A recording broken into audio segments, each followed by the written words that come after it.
Ciudad de Buenos Aires en estos momentos la temperatura es de 19 grados. Bueno, te adelantaba cuando empezaba el programa, íbamos a conversar con Claudio Lozano, que es director del Banco Nación. Claudio Lozano además es candidato y uno piensa que con todo lo que pasó el domingo hay búsquedas de explicaciones, pero también debe haber búsqueda de soluciones de cara a la sociedad para que en noviembre el Frente de Todos pueda, digamos, avanzar en la elección, pero a su vez tratar de generar mejores condiciones para que el 2023 no se escape y para llegar a las soluciones de lo que necesita la gente. Le vamos a preguntar a Claudio de estas cuestiones. Claudio, siempre que lo llamamos, muy amablemente nos atiende y ahí está. Hola Claudio, buen día, ¿cómo te va? ¿Qué tal? Buen día, ¿cómo están? Gracias por atendernos, como siempre. Siempre estás desde hace muchos años y para mí es un placer charlar contigo. ¿Qué pasó el domingo, Claudio? Bueno, creo que hubo un cachetazo brutal por parte del pueblo argentino a nuestro gobierno. Creo que hubo un conjunto de cuestiones que contribuyeron a que se agravara durante el periodo de gobierno del presidente Alberto Fernández el cuadro social de la Argentina de una manera realmente muy importante. Creo que eso se subestimó, creo que no se tuvo en cuenta, no se miró con precisión la profundidad de la situación de deterioro social en que se encuentra nuestra sociedad. Luego de prácticamente estamos ya por el cuarto año de deterioro del poder adquisitivo de la mayor parte de la población.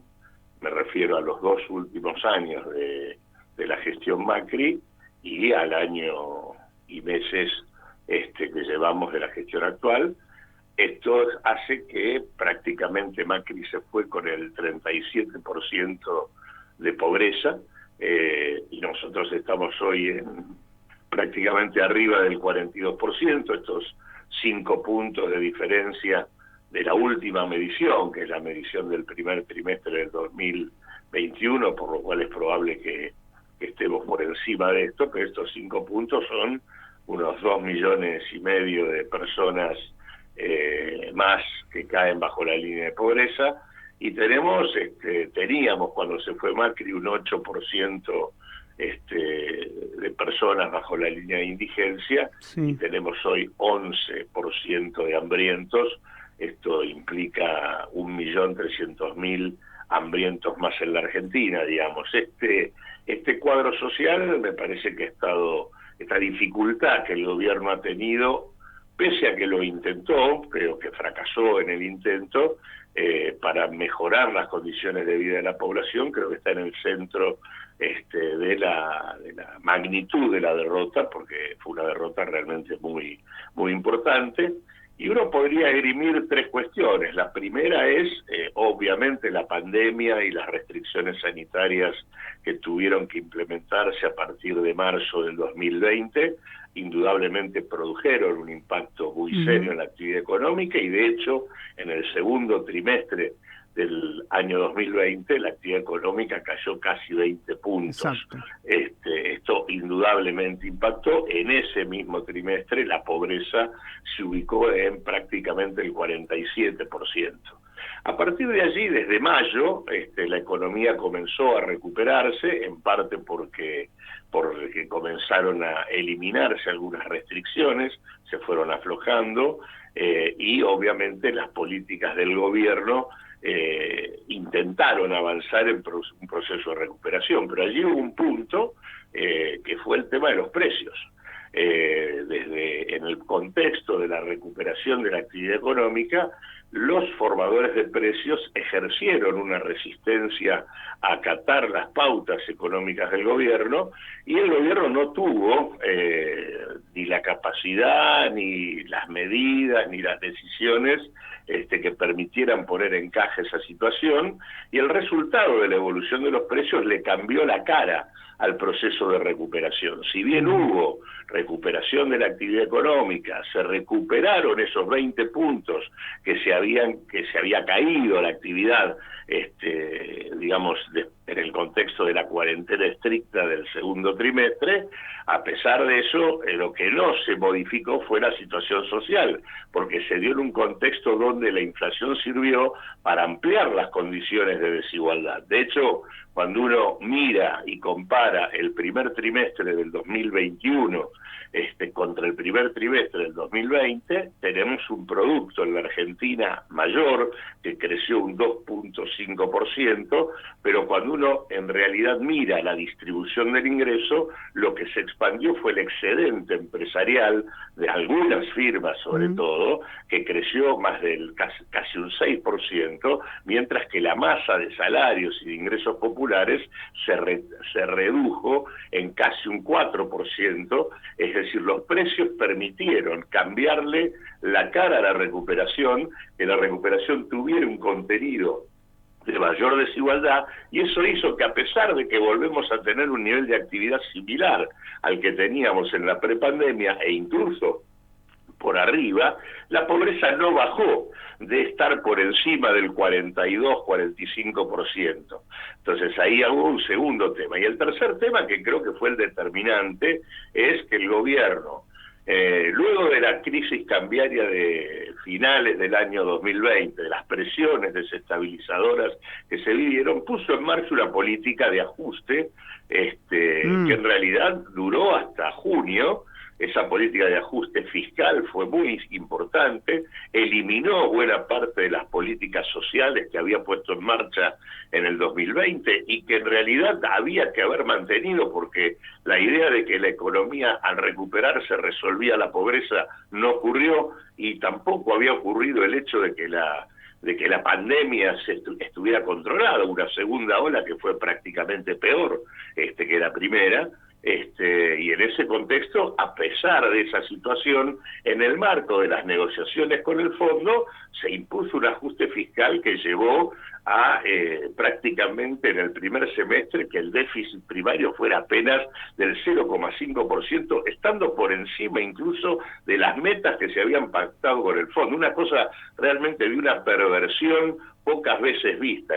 con niveles de pobreza y de hambre como los que la Argentina mantenía, que se lleve adelante un ajuste de la magnitud que se llevó en ese contexto en función del acuerdo con el fondo, un acuerdo absolutamente irregular, claramente cuestionable, en donde el fondo es el que tiene que explicar por qué hizo lo que hizo, la verdad que era francamente inentendible. Bueno, esto puso en riesgo la elección,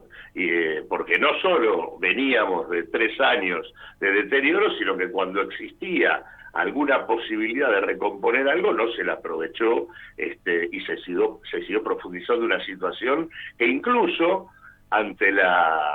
una situación de pobreza y de deterioro social de la magnitud que estamos diciendo, que aparte no solo involucra a los sectores que están por debajo de la línea de pobreza, sino también a franjas medias que en realidad no llegan a fin de mes. En realidad los sectores frágiles en materia de ingresos prácticamente están en el orden del 60% de la población. Y en ese sentido, obviamente, cuando uno tiene una situación de este carácter, lo que también se deprime y lo que se transforma en anémico es el mercado interno, que no tiene demanda, y un mercado interno que no tiene demanda no ahoga la posibilidad de la recuperación de la actividad económica, que quedó centrada en los sectores exportadores, con buenos precios internacionales, y en algunos renglones del mercado interno vinculado al consumo de altos ingresos, pero el consumo de las mayorías se mantuvo estancado, y esto hizo incluso que la actividad económica se paralizara ya en enero, y a partir de ahí en febrero, marzo, abril y mayo la actividad económica cayó. Volvió recién a partir de junio a recomponerse, porque a partir de junio comenzaron a aflojar las condiciones del ajuste para poner en modo electoral la economía, creyendo que de esa manera se llegaba a producir un efecto virtuoso sobre las elecciones, que efectivamente no pasó, porque no hubo ni tiempo para que las medidas que se tomaron de reapertura de paritarias, de puesta en marcha de instrumentos que financiaban consumo y producción, como el Ahora 30 y otras cuestiones, en ningún caso tuvieron margen como para poder incidir de manera seria en las expectativas de la población, que creo que en ese contexto puso el voto que en todo caso tuvimos. Me parece que estas son las razones centrales de lo que terminó ocurriendo el domingo, amén de que esto que estoy comentando no es algo que esté diciendo yo, sino que son cosas que se han dicho por parte de distintos actores internos del Frente de Todos. Nosotros somos uno, pero no éramos los únicos. Hemos señalado esto en más de una ocasión, pero acá hay otro problema más de carácter político, que tiene que ver con que el Frente de Todos, que fue una inmejorable creación electoral para desalojar a la gestión neoliberal del macrismo en el 2019, nunca se conformó como fuerza política, nunca se organizó a lo largo y a lo ancho del país, nunca permitió la existencia de ámbitos orgánicos que permitieran que las diferentes experiencias y organizaciones populares que somos parte y nos referenciamos en ese frente, pudiéramos tener un ámbito donde discutiéramos e influyésemos a la hora de las decisiones. Esto hizo que lo que muchos dijimos, lo que advertimos de que estaba pasando, sobre todo para aquellos que tenemos vínculo directo con las organizaciones en los territorios y que veíamos la situación de desaliento, de apatía, de bronca, que en muchos casos se daba frente a la situación que se vivía, en realidad no fuimos escuchados. Así que ahí hay otro punto que es la no existencia del Frente de Todos, su no democratización, la no democratización de la gestión pública, y en este sentido cierta absorción del Frente de Todos por el Partido Justicialista, y en ese marco obviamente la pérdida de la calidad política que esa coalición tenía. Adentro del Frente hay una suerte de alianza social que configura un bloque de actores que podrían ser el sostén de una estrategia diferente, pero si no se configura, no se lo potencia y se lo articula como tal, esto no funciona. Y me refiero al hecho de que hay movimientos territoriales, de derechos humanos, de organizaciones de la pequeña y mediana empresa, de cultura y demás, todos deseosos de variantes, de estrategias políticas de mayor profundidad, pero que en ningún caso tuvimos... digamos, en ningún caso hubo una permeabilidad por parte de la gestión respecto a las demandas que se estaban impulsando. La verdad que todo lo que nos estás diciendo es un análisis desde lo económico, un análisis desde lo político, y claramente el que está escuchando del otro lado entiende y ve las diferencias. Ahora, vos recién dijiste... o uno le da la impresión que hay fracturas profundas respecto al manejo y respecto a las soluciones de lo que debería haber sido año y medio de gobierno. ¿Crees que hay todavía posibilidades de enmendar los errores? ¿El presidente está a tiempo de escuchar a gran parte del Frente de Todos o esto va a una ruptura indeclinable? Yo creo que ese es el camino de la solución. O sea, si acá hay una apertura para que el Frente de Todos se configure de manera orgánica a lo largo y a lo ancho del país y podamos tener ámbitos de discusión, yo creo que la diversidad de criterios, de opiniones, las distintas referencias y actores sociales que lo componen tienen mucho para aportar como estrategias para resolver o para demostrar que se escuchó el mensaje del pueblo argentino, qué es lo que hay que hacer para mejorar la situación en noviembre. Ahora, lo que no sirve es transformar lo que ha sido una derrota electoral en una crisis institucional, que de alguna manera es lo que en estos días aparece ante los ojos de un pueblo que mira absorto, porque el mensaje de las urnas tiene que ver con rectificar políticas de manera inmediata. Es una suerte de señalamiento muy potente de que hay que ir en otro rumbo, y la verdad que la discusión sea una discusión donde en lugar de tener una discusión puertas adentro en ámbitos orgánicos concretos para sintetizar las mejores definiciones, en lugar de esto tengamos discusiones de carácter público y abiertas, en donde aparecen situaciones de aprietes y de cuestionamientos y operaciones y demás, me parece que eso no mejora, al contrario, eso creo que empeora las condiciones o las posibilidades para resolver esto, porque en lugar de fortalecer la figura presidencial, que tiene que tener la máxima escucha a las diferentes posibilidades de salida que existen y que tiene que tener la máxima libertad y fuerza para poder encararlo y tomar las decisiones que correspondan, en lugar de eso, lo que hay en ese proceso es un proceso de debilitamiento. Así que me parece que en ese sentido, lo que se está viviendo también en esta discusión pública, que en alguna medida bordea una crisis institucional, es el límite político que ha tenido el Frente al no conformarse como tal. Se entiende, sí. Hemos sido una fuerza electoral muy importante, cumplimos la función que había que cumplir, que es desalojar al macrismo de la gestión del Estado, pero no pudimos transformarnos en una fuerza política. Si este no es el camino que se toma, yo veo que hay dificultades. Esto es lo que hay que hacer. La última que te hago, y abuso de tu tiempo, sé de tus responsabilidades. Para financiar esa política social y ese sector tan desprotegido, vos hablaste hace un tiempo de la creación, hace unos días, de la emisión de una moneda no convertible con el dólar, justamente para evitar estas corridas cambiarias que vemos permanentemente. Te pegaron, obviamente, desde este punto de vista, y uno de los que te pegaron, claro está, son los liberales. ¿Cómo ves la irrupción de los liberales en todo este marco electoral y si seguís adelante con la propuesta que esbozaste? Primero, yo no planteé esa propuesta como algo que es lo que hay que hacer y lo que hay que hacer mañana. Lo que dije, frente a la pregunta que me hicieron respecto a las propuestas que creo que sí hay que hacer mañana, que es reforzar salarios, jubilaciones, y lo que venimos sosteniendo muchos hace tiempo, la necesidad de un ingreso universal para la población en situación informal y de desempleo, una política que necesita aproximadamente unos 2 puntos del producto para poder ser financiada. Me preguntaron por el financiamiento y enuncié opciones de financiamiento. Okay. Una opción de financiamiento es la progresividad tributaria, es decir, cobrarle a los ricos. Hubo una buena experiencia que podría profundizarse, que fue el aporte de las grandes fortunas. Eso se podría repetir,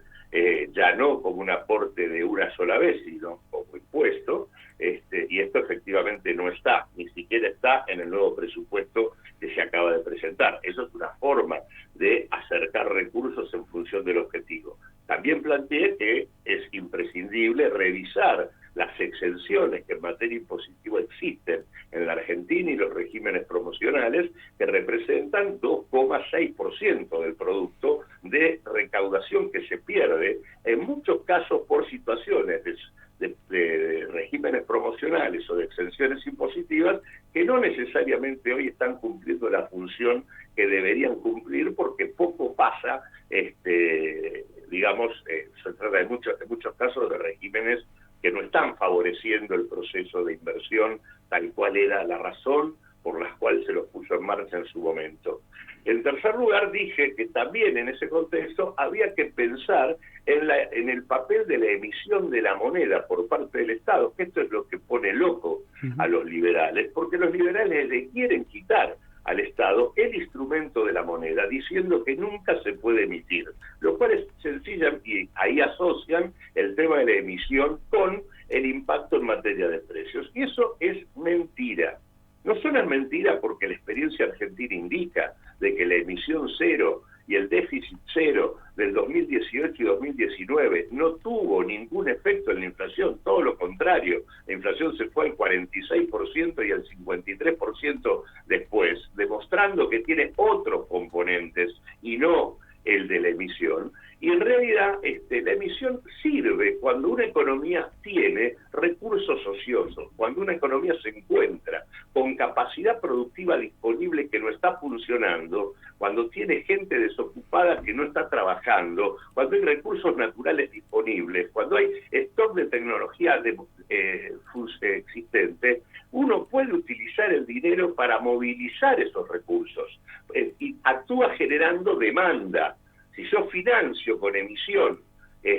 las políticas de ingresos que necesitamos para recomponer la demanda en el mercado interno, eso levanta la demanda e induce que la producción de lo que está ocioso comience a funcionar, genera empleo y acelera el proceso de recuperación. ¿Qué es lo que pasa? ¿Por qué hay un límite para eso hoy? Porque la economía argentina vivió un proceso de concentración de los mercados por lo tanto, cuando aparece esa mayor demanda, en lugar de responder aumentando la cantidad de producción, restringen la oferta, aumentan los precios y maximizan utilidades. Ahí lo que hay que hacer no es decir no puedo emitir, hay que disciplinar ese comportamiento, hay que discutir cómo se establece un control social del sistema de precios. Y el segundo tema que hacen estos grupos que están fuertemente internacionalizados es que transforman rápidamente esa moneda disponible que se puso en circulación para expandir el consumo, lo pasan rápidamente en términos de especulación al dólar. Claro. Por lo tanto, ahí cabe, primero, mayores controles en materia cambiaria y también se puede sugerir como cuestión, de hecho, por eso yo dije, ¿por qué no ensayamos pensar una moneda no convertible en atesoramiento en divisas? Es decir, una moneda que se puede utilizar para todo, menos para fugar guita. Entonces, esto es parte de las discusiones. Nadie puede resignar,